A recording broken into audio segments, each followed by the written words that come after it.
big part of the reason why people have attachment issues and they avoid relationships and things stay in a talking stage forever. Boy, I did not know we were crying today. And I had fearful avoidant attachment style. And this thing that I've avoided my entire life is the key to a lot of it. Push them down like that. I don't need that. Many people out here are wounded, and we cannot wear their wounds. This is what also makes us attached to outcomes. And this is going to help you get rid of fear of abandonment too. I was fucking terrified, okay? There's no villains in my story. There's only teachers. I had to release someone that I thought I was going to be with forever. Life is hard right now. Well, you don't have to be in a relationship to heal this. Especially if you're dealing with a breakup and you get a memory. This is how you make sure that you're never dependent on another person. This is how it got passed down through generations. That's how you gain that emotional safety.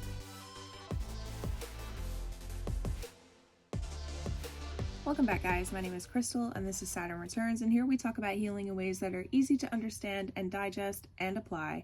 And today we're going to be talking about something that goes back into last week's video, so if you haven't seen that one, go ahead and check that out. That was about processing emotions. This is one of the keys that unlocks for you when you no longer fear emotions. And this week we're going to talk about codependency and healthy attachment. It is really hard for me to figure out how to organize these videos because healing is not linear.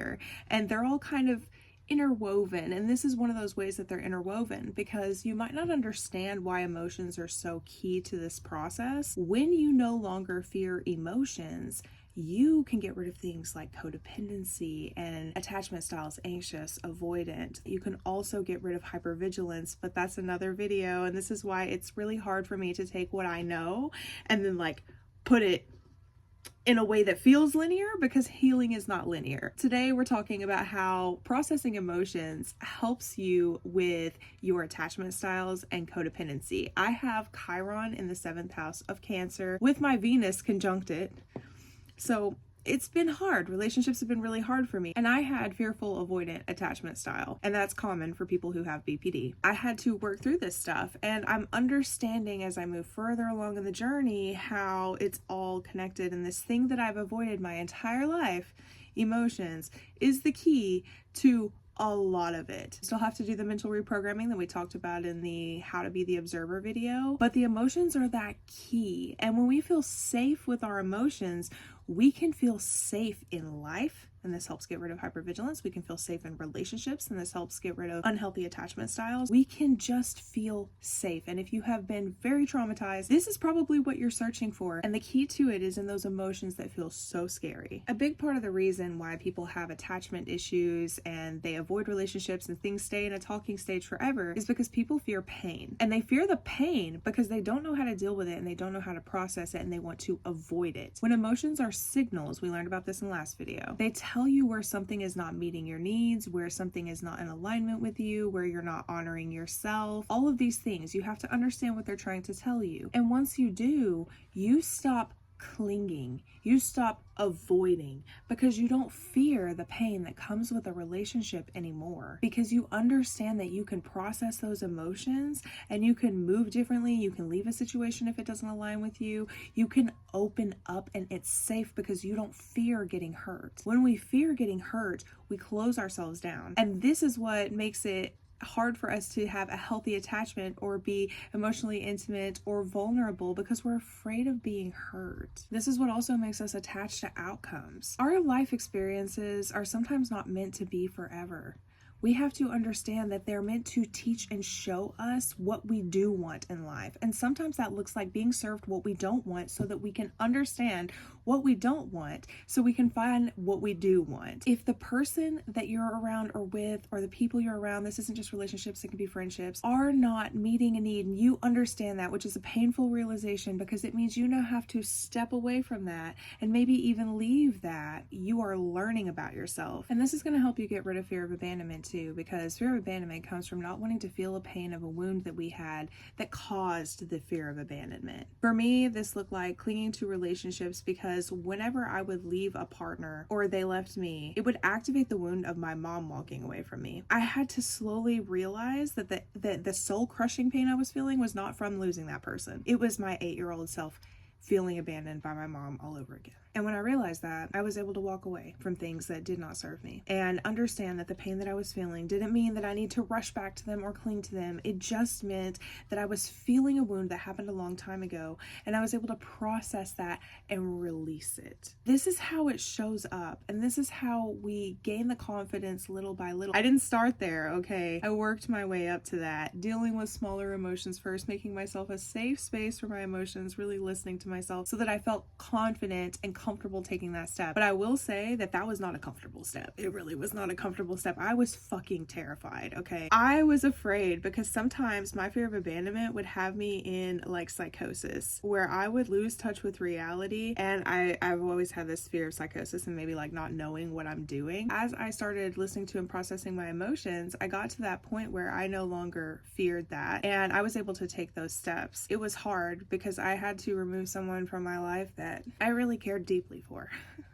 But I had been abandoning myself for my entire life, and I had to choose myself. Boy, I did not know we were crying today, but that's okay. The person that I had to remove from my life was an amazing person. They just had a hard time seeing that themselves. You'll never really hear me speak ill of people because I understand that on my soul's path, and this is part of my spiritual beliefs, I understand on my soul's path, the people that we're angry with for how they treated us are just characters. If it wasn't them, it would have been someone else. I signed up for this life to do what I'm doing today. So I understand that if it hadn't been them, it would have been someone else. And I also got to see in my mom's birth chart that the night that she left us, she had Chiron in the 5th house of children, so she was feeling that pain too. And she also had the same exact conjunction that I had when I just left the person that I just left, and she left my dad. And my dad was he just had a lot of things buried. He didn't know how to emotionally regulate, but he was not good for her. And she left during her Saturn return, and she had the exact same conjunction that I had when I just left the person that I left. And so I understood. She was doing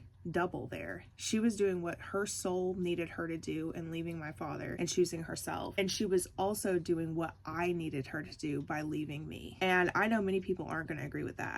I don't care. I have come to peace with everything that's happened to me. There's no villains in my story. There's only teachers. From what some people have said in near-death experiences as well, and we're getting kind of off topic, but I want to include this in here. What some people have said in near-death experiences, and I've watched hundreds of near-death experiences, is that we entrust the souls that we are absolutely closest with to do us the most harm, because we know that this is just part of our story that needs to happen. And the people that volunteer to be the villain, to be the bad guy, are actually sometimes the people closest to us on the other side. Someone we trust to do this. And it takes a strong soul to sign up to be the villain as well. So what it was is she left at the time that was best for her soul and my soul. That's why I don't harbor any kind of ill feelings towards anyone. But I just had to go through a lot of this stuff, and that's why we're doing this video, to get back on topic, is I had to release someone that I thought I was going to be with forever and had to go no contact because of my boundaries. Life is hard right now, but I know that it's producing, let me use my Q-tip so I don't mess up my makeup entirely. But I know this is what's best for me right now. So I'm not telling you guys this stuff's easy. It's not easy, but I am fucking determined. I'm going to show up for myself, and I'm going to heal, and everyone can heal too. So the next step is providing yourself with anything. Okay, here we go. Oh man, are we going to have a blooper reel? Or am I just going to leave all this in? I don't know. The next step is providing yourself with everything that someone else is providing. Here we go again.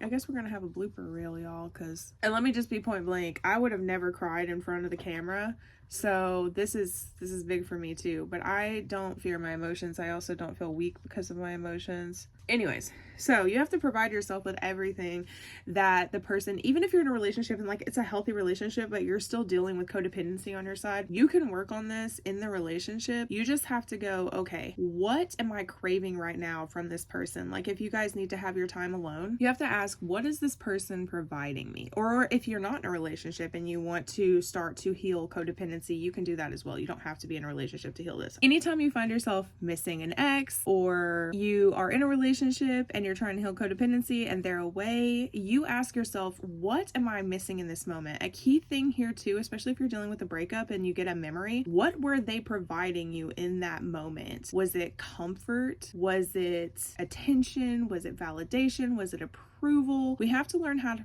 provide ourselves with love, self-worth, our sense of self, validation, approval, actually listening to yourself, and emotional safety. This is how you make sure that you're never dependent on another person in that way. You can have healthy attachment, but if you don't want to be codependent, then you need to make sure you can provide yourself all those things. Now, if you're dealing with BPD, like I was, you don't need to be like, oh my gosh, sense of self, what do you mean? Because sense of self comes as you clear out all the old programming. You start to get a sense of yourself. When you start to have boundaries, when you start to listen to your emotions, like, you build that sense of self. So do not fret if you don't understand your sense of self yet. You will get there. We have to provide whatever they're providing for us. That's how we can release attachment that is not healthy, especially anxious attachment, codependency. Not feeling safe on our own can be another thing as well. So taking your alone time, and if you don't feel safe, asking yourself why and processing that and rewriting it. And we already talked about stopping attaching meaning about yourself from other people's actions. If we think someone rejects us or leaves us, that it means that we are not lovable, we are not desirable, we are not enough, we are too much, then we're going to do everything we can to stop someone from leaving us. This lends to anxious attachment. This lends to codependency. This lends to people pleasing and shrinking and not speaking our truth, not being authentic, being too afraid to speak up. Because even if you're not afraid of how they'll react, you might be afraid that they will leave, that they will see who you truly are and leave. And this is also coming from a lack of self-love. But again, you can gain that self-love over time during this journey. And the big ways are just showing up for yourself. That helps with self-love and self-worth. You can,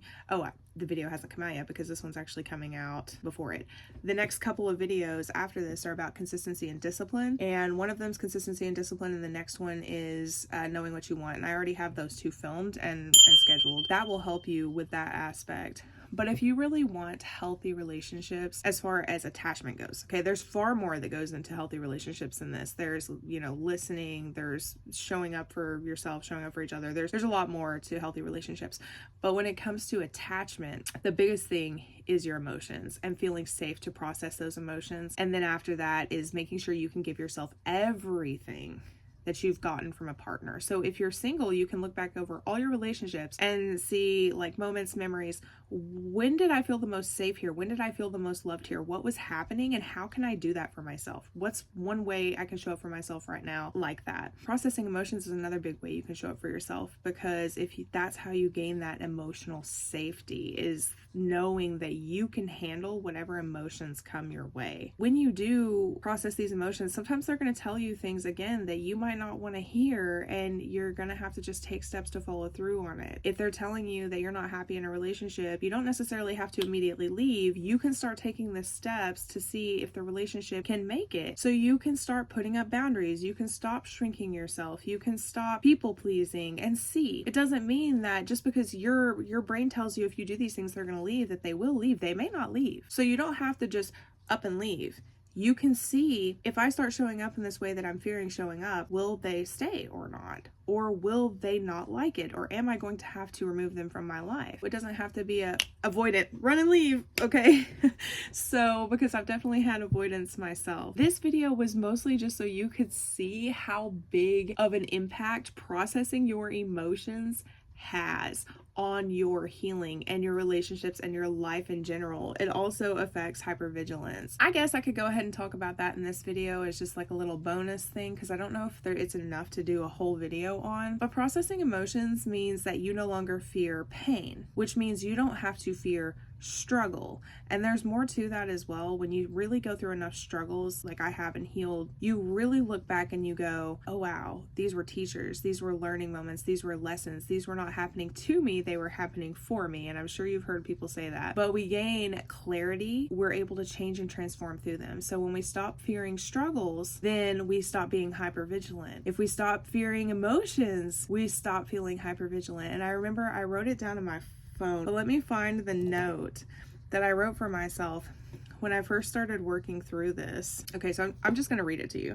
So I said, I no longer need to be on edge all the time. Nothing bad is going to happen. It rarely ever does. That's another thing too. When I look over my life, Rarely anything bad truly happened. And every time it has, it's always been okay. Look back over your life. Are you still here? Are you okay? It's subjective. But I had to look back over my life and I went through some really hard times, but it always ended up being okay. I don't need to constantly be on edge for the off chance that something happens. Like 90-something% of the time, nothing happens. So why am I being on edge all the time? It exhausts my body. If something does happen, I know how to hop into action and I can now process the emotions. I trust myself to handle it. That's a big thing. And you gain that trust through the little steps we've already been working through for the first several videos. I don't fear struggles. I integrate their lessons to change and transform. It is okay to relax. I allow myself to relax knowing I don't have to run from anything that happens. I can process it and integrate it. I trust my path. Everything always works out in my highest good. And this might sound like spiritual jargon, but it's real revelations that I've had. I don't fear struggles anymore and I don't fear emotions. So why am I on edge all the time? If something bad does happen, I have a track history of being able to quickly jump into action with my Capricorn rising. And all the things I've been through in my life make me really good in emergency situations. I used to be a 911 dispatcher as well. Why am I fearing bad things happening? Because I've changed how I look at struggle and I've changed how I look at emotions. I don't need to be on edge. It doesn't make sense. See how processing your emotions and no longer fearing them? The fear of emotions is huge, and I'm sure it applies to so much more than just relationships and hypervigilance. I'm still understanding as I've gotten really comfortable in the emotional space after living a super intellectual life and being terrified of emotions and just like pushing them down. Like, nah, I don't need that shit. I don't need it. Anyways, I hope this video helped you guys. I am having a little bit of a rough time right now, but I'm like, I am showing up for myself, okay? And you'll see why in the next couple of videos about consistency and discipline. I think when it's hard, that's when I need me most to show up, and this is what I want to do with my life, so I'm gonna be here whether it's hard or not. Let me just double check that I didn't miss anything. We're not fearing pain, and that way we don't cling or detach. We provide ourselves with everything that anyone we care about has provided us with. You can look back through all your relationships, and we stop attaching meaning to ourselves from other people's actions. Many people out here are wounded, and we cannot wear their wounds. They are not yours to carry. If someone rejects you, leaves you, can't listen to you even, it's usually because they're not listening to themselves either, so they're not going to listen to you. Like, if they can't hear your emotions, it's because they don't deal with their own emotions, and you're making them feel emotions and they don't want to feel them. Like, there's a lot. I really started to understand, like, I was placing so much value on other people's actions and thoughts when it's just, we're all out here healing our wounds, man.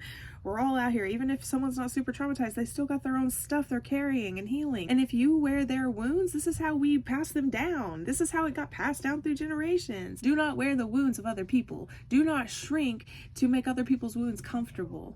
Okay? If this helped you, feel free to like, share, subscribe, and I will see you guys next Monday at 4 p.m. where we break down consistency and discipline in a much more linear way than we did in this video. I love you guys. Bye.